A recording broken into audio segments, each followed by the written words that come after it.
أعوذ بالله من الشيطان الرجيم. بسم الله الرحمن الرحيم.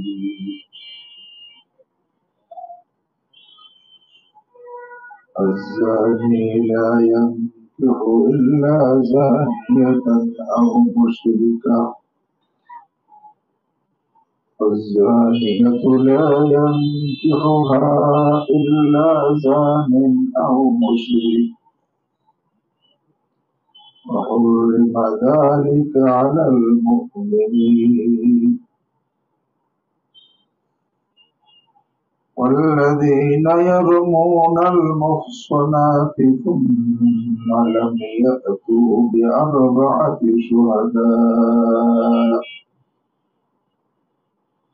فاجلدوهم 80 جلدة ولا تقبلوا لهم شهادة أبدا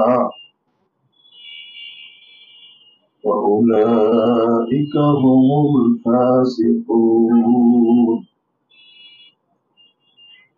إلا الذين تابوا من بعد ذلك وأصلحوا فإن الله غفور رحيم. آمنت بالله صدق الله مولانا العظيم وصدق رسوله النبي الكريم ونحن على ذلك من الشاهدين والشاكرين والحمد لله رب العالمين. سبحانك لا علم لنا إلا ما علمتنا إنك أنت العليم الحكيم. الحمد لله الله رب العالمين الحمد الرحيم অনুগ্রহ করে আমাদেরকে কোরআনে কারীমের মজলিসে বসার তৌফিক দান করেছেন। আল্লাহ রাব্বুল আলামিন মেহেরবানি করে এই তেলাওয়াতকৃত আয়াতের মধ্যে যে নসিহত হেদায়াত লিখেছেন সেটা আমাদেরকে সঠিকভাবে বোঝার এবং গ্রহণ করার তৌফিক দান করেন। সূরাতুন নূর থেকে তেলাওয়াত করা হয়েছে 3 নম্বর আয়াত, 4 নম্বর আয়াত, 5 নম্বর আয়াত। এই সূরারই আলোচনা চলতেছে।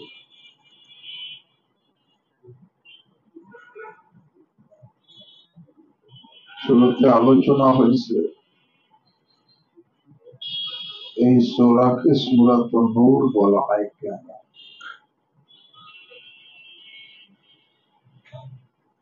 আসলে এই সূরার মধ্যে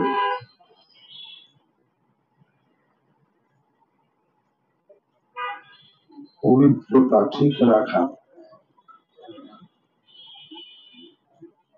যে লজ্জাস্থান হেফাজত করা,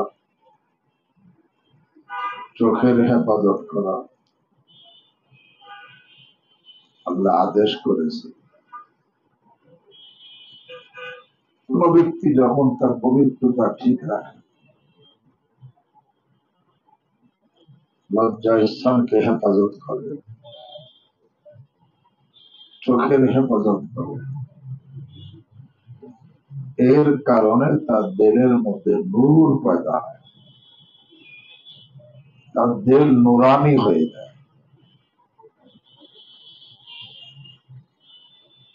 ওনার কাছে পবিত্রতার বহুত বড় দাম।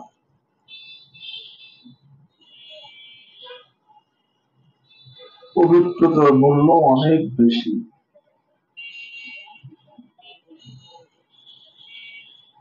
কত বেশি। একজন লোক হাজারো রাকাত নফল পড়ে, কিন্তু তার পবিত্রতার হেফাজতের গুরুত্ব তার কাছে নাই।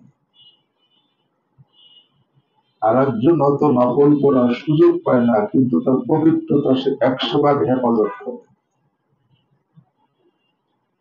আল্লাহর কাছে এই পবিত্র ব্যক্তির মর্যাদা ওই হাজার লক্ষ রাকাত নফল পড়নেওয়ালার থেকে অনেক বেশি। কারণ আল্লাহ নিজে পবিত্র, তিনি পবিত্রকে পছন্দ করেন। আল্লাহ নিজে পবিত্র, এই জন্য আল্লাহর কাছে পবিত্রতার বহু মূল্য। হ্যাঁ, এই জন্য আল্লাহ রাব্বুল আলামিন পবিত্রতা যাতে আমরা নষ্ট না করি, কোরআনে বলছেন লা তাকরাবুজ জিনা,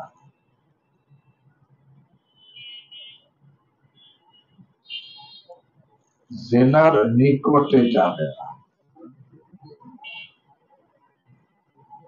যেখানে গেলে জিনা হবে, অপবিত্রতা হওয়ার আশঙ্কা, সেখানে নিকটেই যাবে না। লা তাকরাবুজ জিনা।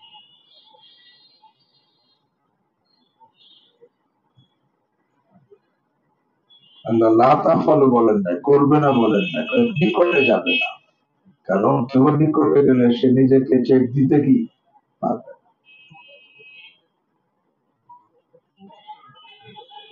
এরপরে এই সূরার মধ্যে আল্লাহ রাব্বুল আলামিন প্রথমে জিনার শাস্তির কথা আলোচনা করছে। কোন ব্যক্তি অপকর্ম করে তার কি শাস্তি হয়।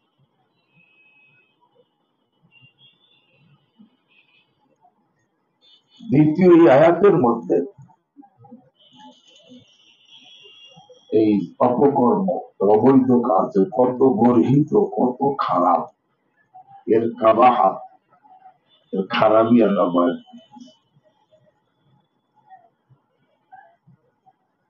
দেখো, এই অপকর্ম, অবৈধ কাজ এমন একটা আখলাকি চারিত্রিক রোগ, এই রোগে যার যে আক্রান্ত হয়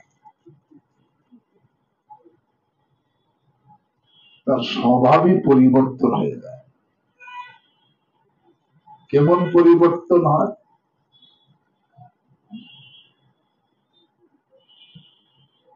তখন তার কাছে খারাপটা খারাপ মনে হয় না, বরং খারাপটাই তার কাছে ভালো লাগে।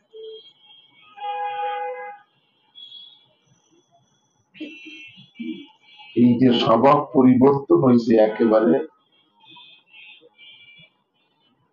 এই অপকর্মে জড়িত হওয়ার কারণে। যখন কেউ অপকর্মে জড়িত হয় তার অবস্থা, সাধারণ অবস্থা কি? আল্লাহ রাব্বুল আলামিন ইরশাদ করেন যে কেমন তার মেজাজ পরিবর্তন হয়েছে। আউযু বিল্লাহি মিনাশ শাইতানির রাজীম। الزاني لا ينكح إلا زانية أو مشركة।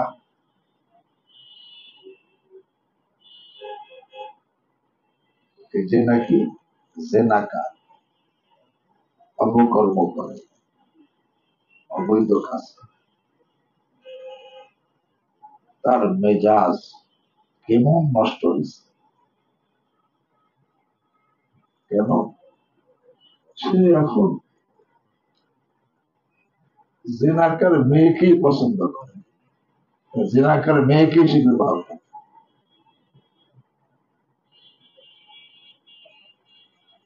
الزاني لا ينكح إلا زانية। জেনাকার পুরুষ সাধারণ অবস্থা এই যে জেনাকার মেয়েকেই বিবাহ করে তাকে সে পছন্দ করে।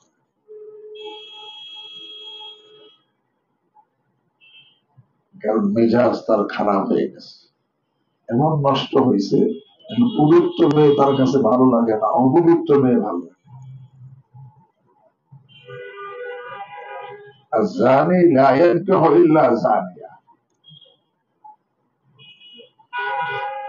জেনাকার পুরুষ একমাত্র জেনাকার মেয়েকেই বিবাহ করে,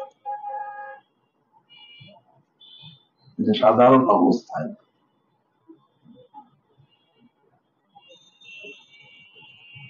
কারণ তার মেজাজ বিগড়ে গেছে,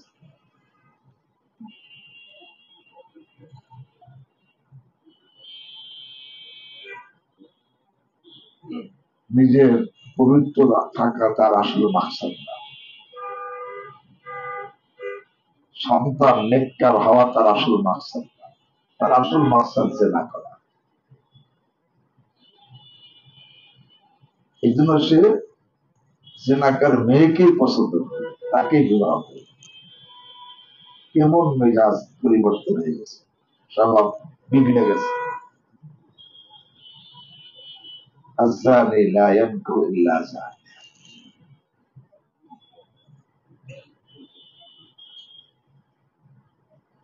এখন এই মেয়েটা আগে থেকেই জেনাকার, তাকে বিবাহ করবে, অথবা তার সঙ্গে জেনা করছে তাকে বিবাহ করবে।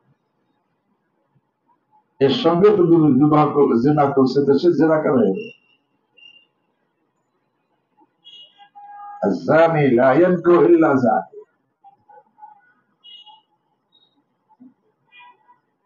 কারণ তার উদ্দেশ্য তো জেনা।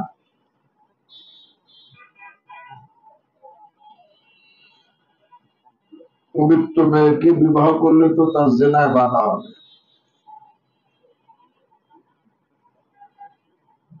আর জেনাকার মেয়েকে বিবাহ করলে জেনাকার সেও জেনা করে, সেও জেনা করে। আযযানি লা ইয়ানকিহু ইল্লা যান।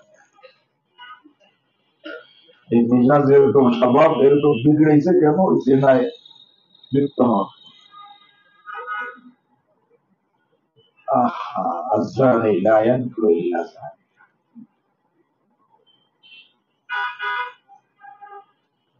আও মুশরিকা, অথবা জেনাকার পুরুষ মুশরিক মহিলাকে বিবাহ করবে। মুশরিক মহিলাকে বিবাহ করলে তো জেনাই হবে।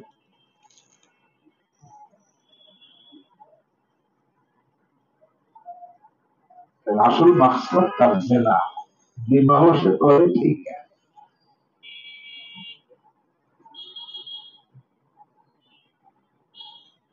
এমন যখন নাকি জিনা করতে গেলে বিবাহ করে নাও, এমন সে বিবাহ করে,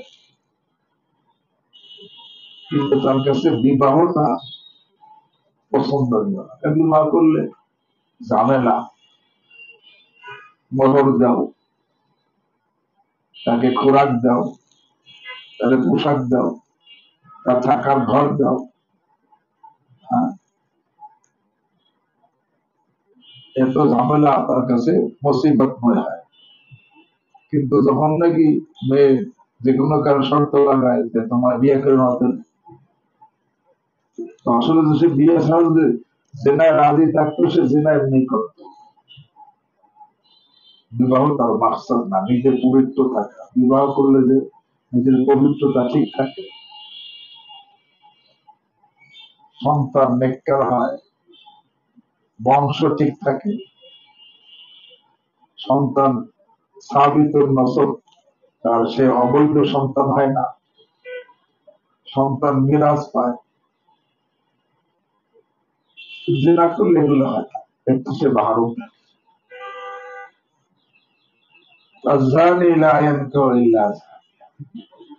সাধারণ অবস্থা জেনাকার পুরুষ জেনাকার মেয়েকে বিবাহ করে, আর মুশরিকা বা মুশরিক মেয়েকে বিবাহ করে। তার উদ্দেশ্য হলো তার মধ্যে ভালো মন্দের পার্থক্যের অনুভূতি থাকে না, হালাল হারামের পার্থক্যের অনুভূতি থাকে না, তার মধ্যে তাকে জেনা করা। এই জন্য সে মুশরিক মেয়েকেও বিবাহ করে।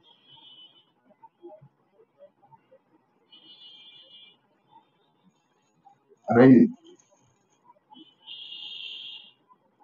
এই অবস্থা জেনাকার পুরুষের অবস্থা, সে জেনাকার নেই কি বিধান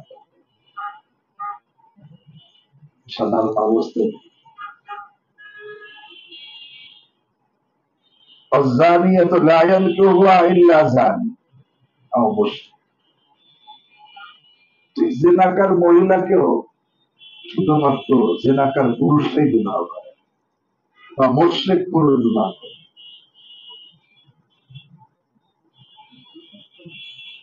জেনাকার মহিলা জেনাকার পুরুষ বিবাহ, তার কাছে জেনাকার খাওয়া কোনো খারাপ লাগে না।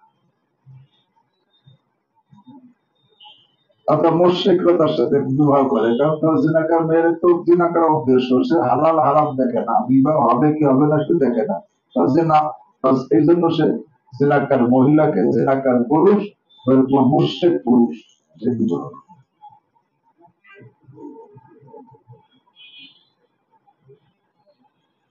এই জন্য আল্লাহ মাফ করে।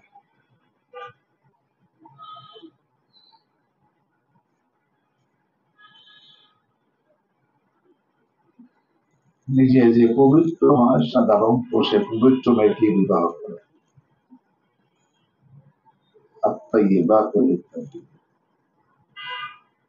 যে পবিত্র সে পবিত্র মেয়েকে বিবাহ, আর যে মেয়ে পবিত্র সেই মেয়ের স্বামীও পবিত্র হয়।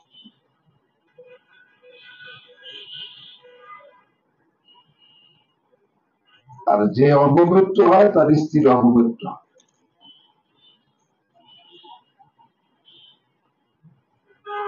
এই জন্য ইমাম শাফিঈ রাহিমাহুল্লাহ বলতেন, মান জানা জনিয়া। শোনো, যেই পুরুষ অবৈধ কাজ করে মনে রাখবা তার বিবির সাথে অবৈধ কাজ হয়। যেই পুরুষ অবৈধ কাজ করে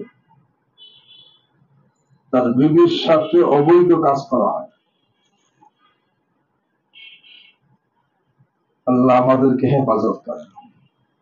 الزاني لا ينكح إلا زانية أو مشركا الزانية لا ينكحها إلا زان أو مشرك وحرم ذلك على المؤمنين। ইহাকে মুমিনদের উপর হারাম করে দেওয়া হয়েছে। যালিকা উহাকে হারাম, উহাকে জিনিস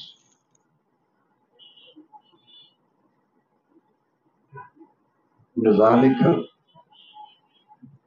মুশারুন ইলাইহি, যালিকা দ্বারা ইঙ্গিত করা হয়েছে জেনাকে। এই জেনাকে মুমিনদের জন্য কি করা হয়েছে?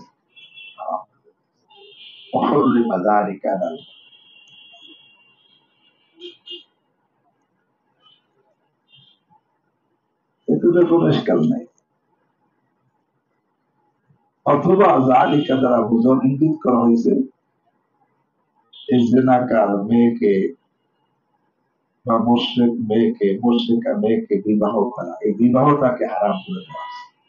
অহরিমা যালিকা আলাল।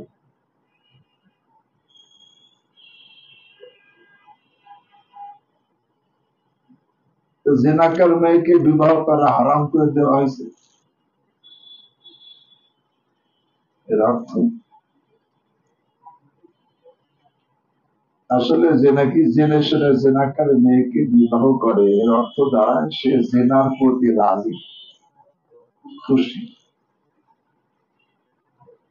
জেনার প্রতি রাজি খুশি না হলে জেনাকার মেয়েকে সে বিবাহ করত না।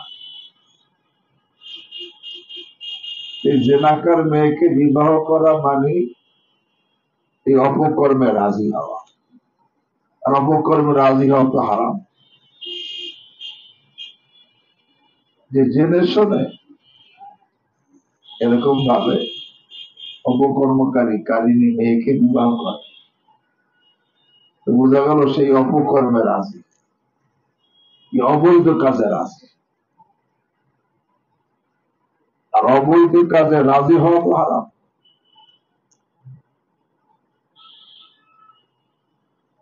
বিবাহ করা মানে অপকর্মে রাজি হওয়া, সে চাচ্ছে সে জিনা করুক, অসুবিধা নেই। এই জন্য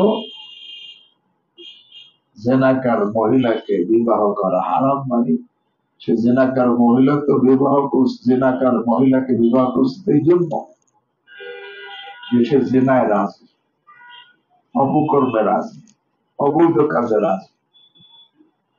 আর অবৈধ কাজে রাজি হওয়া তো হারাম।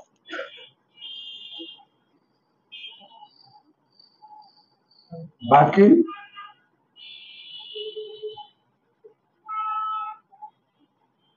কেবল জেনাকার মহিলাকে বিবাহ করলে বিবাহ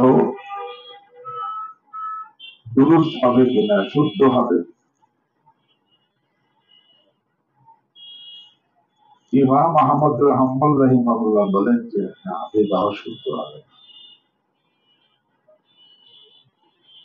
বিবাহ করলেও বিবাহ হবে।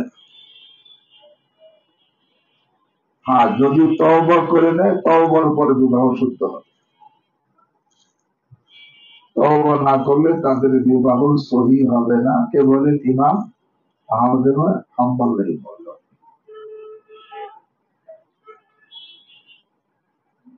তবে ইমাম আজম আবু হানিফা রাহিমাহুল্লাহ, ইমাম মালিক রাহিমাহুল্লাহ, ইমাম শাফি রাহিমাহুল্লাহ আর অধিকাংশ উলামা কেরাম বলেন জিনাকার মেয়েকে বিবাহ করা হারাম ছিল, কিন্তু বিবাহ করলে বিবাহ হয়ে যাবে।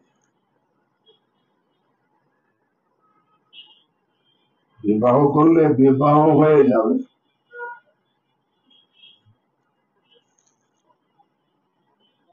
তবে এই খেলটা এরকম মেয়েকে বিবাহ করা হারাম, করলে হয়ে যাবে। যেমন 3 তালাক একসঙ্গে দেওয়া হারাম, দিলে তালাক কি হয়ে যায়? 3 তালাক একসঙ্গে দেওয়া কি হারাম। কিন্তু কেউ যদি 3 তালাক একসঙ্গে দিয়ে হারাম কাজ করে তাহলেও কি তালাক হয়ে যায়?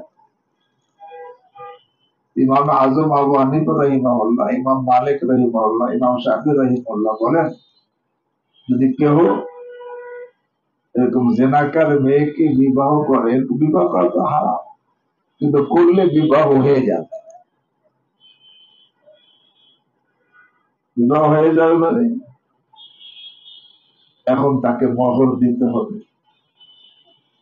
তাকে খোরাক দিতে হবে, তাকে পোশাক দিতে হবে, তাকে আবাস দিতে হবে, থাকার ঘর দিতে হবে। তার সন্তান যা জন্ম নেবে এই সন্তান বৈধ সন্তান বলে গণ্য হবে। এই সন্তান এই পুরুষের, যেই পুরুষের অনুজাত, তার সম্পদের ওয়ারিশ হবে। যদিও এইভাবে বিবাহ করা ফেলটা হারাম ছিল, কিন্তু বিবাহ করলে বিবাহ হয়ে যায়।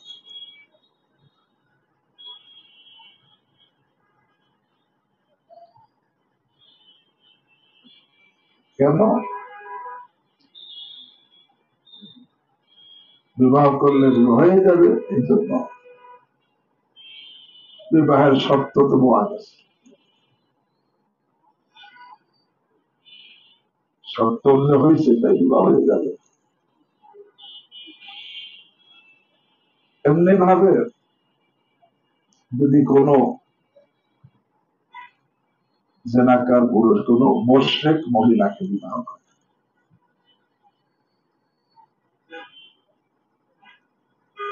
মুশরিক দ্বারা দুই রকম। এক মুশরিক মানে আহলে কিতাব, ইহুদ নাসারা, এরাও মুশরিক বলে এদেরকে বিবাহ করার না যায়। বিবাহ করলে এদেরকে বিবাহ করলে বিবাহ কি হয়ে যায়। আর এক মুশরিক আছে যারা আসলে আহলে কিতাব না, মূর্তি পূজক, এমন কোন মেয়েকে বিবাহ করছে। জেনাকার উদ্দেশ্যে তো যে নাই, এই জন্য সে এরকম এরকম অমুসলিম মেয়েকেও বিবাহ করা তার জন্য হালাল, হারাম সে বাঁচে না। আর এরকম বিবাহকে বিবাহ করা হয় জিনা করা, কারণ অমুসলিমের সাথে মুসলমানের বিবাহ হয় না, এই হারাম মানে এটা বিবাহ হয়ই না। এমনি জিনাকার মেয়ের সাথে এমনি মুসলমানকে জিনাকার মেয়ে অথবা আহলে কিতাব তাদের সাথে বিবাহ করা জায়েজ না, কিন্তু করলে কি হয়ে যায়। কিন্তু এমন মুশরিক যে নাকি আহলে কিতাব না, ইহুদিও না, নাসারাও না, তাদেরকে যদি এদেরকে বিবাহ করে, এদের বিবাহ সংগঠিত হবে না, শুদ্ধই হবে না।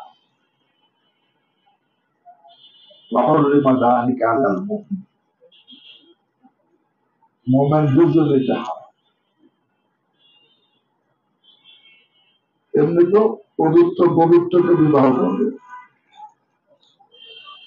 কোরআনে আসছে মুহসিনিন গায়রা মুসাফিহিন, যারা পবিত্র হবে তারা কোনো অবৈধ কাজকারী হবে না, এমন পুরুষ। আর মহিলারা মুহসানাতিন গায়রা মুসাফিহাতিন ওয়ালা মুত্তাখিযাতি আখদান, যে সমস্ত মেয়েরা পবিত্র মেয়ে, অবৈধ কাজ করে না, এবং তারা গোপনে কোনো বন্ধুও রাখে না, এদের সাথে বিবাহ, পবিত্র পবিত্র হতে বিবাহ করবে, এর দ্বারা পবিত্রতা বাকি থাকবে, এর দ্বারা নেক সন্তান জন্ম নেবে, এর দ্বারা আল্লাহ তার ইজ্জত সম্মান সব ঠিক, তার বংশ ঠিক থাকবে। একটা পবিত্র পবিত্রকে বিবাহ করা, আর একটা হলো অপবিত্র অপবিত্রকে বিবাহ করা, যে আয়াতের মধ্যে আছে জেনাকার পুরুষ জেনাকার মেয়েকেই বিবাহ করে, বা মুশরিক মেয়েকে বিবাহ করে, এরকম জেনাকার মেয়েকে একমাত্র জেনাকার পুরুষই বিবাহ করে, বা মুশরিক পুরুষ বিবাহ করে। এখন পবিত্র মানুষের অপবিত্রকে বিবাহ করা কেমন, এটা সহি হবে কিনা? মানুষ পবিত্র, সে পুরুষ পবিত্র পুরুষ, কিন্তু একটা অপবিত্র মেয়েকে বিবাহ করলো, অথবা পবিত্র মেয়ে তাকে অপবিত্র পুরুষ বিবাহ করলো, এই বিবাহ হবে কিনা? ইমাম আহমদ হাম্বল বলেন যে না, এই বিবাহ হবে না। হ্যাঁ, যদি অপবিত্র সে তওবা করে নেয় তাহলে হয়ে যাবে। ইমাম আজম আবু হানিফা রাহিমাহুল্লাহ, ইমাম মালিক রাহিমাহুল্লাহ, ইমাম শাফি রাহিমাহুল্লাহ বলেন তওবা না করলেও বিবাহ হয়ে যায়। কেন? এরকম বিবাহের শর্ত সব পাওয়া গেছে। যদি এই মহিলা অন্য কারো স্ত্রী না, তবে মনে রাখতে হবে যার সাথে জেনা করছে সে অন্য স্ত্রী, এবং স্বামী তাকে তালাকও দেয় নাই, তালাক দেওয়ার ক্ষমতাও দেয় নাই। এখন ওই মেয়ে এর সাথে অবৈধ সম্পর্ক, অবৈধ কাজে অভ্যস্ত, এখন স্বামীকে মেয়ে একতরফা তালাক দিয়ে ছেলের সাথে বিবাহ করছে, বিবাহ হয় নাই, এই মৌত পর্যন্ত জেনাই চলতে থাকে, এবং সে অন্যের স্ত্রী। সে একতরফা তালাক দিছে, একতরফা তালাক দিলে যদি স্বামী তাকে তালাক দেওয়ার ক্ষমতা না দেয়, ক্ষমতা স্বামী নিজে তালাক না দেয়, বা স্বামী যদি তাকে তালাক দেওয়ার ক্ষমতা না দেয়, এখন মেয়ে একতরফা তালাক দিল, দুনিয়ার আইনে তো হবে, কিন্তু আল্লাহর আইনে তালাক, আল্লাহর আইনে যখন তালাক হবে না, দুনিয়ায় সবাই তাকে তার স্ত্রী করবে, কিন্তু আখেরাতে সে স্ত্রী না, সে জেনা করে।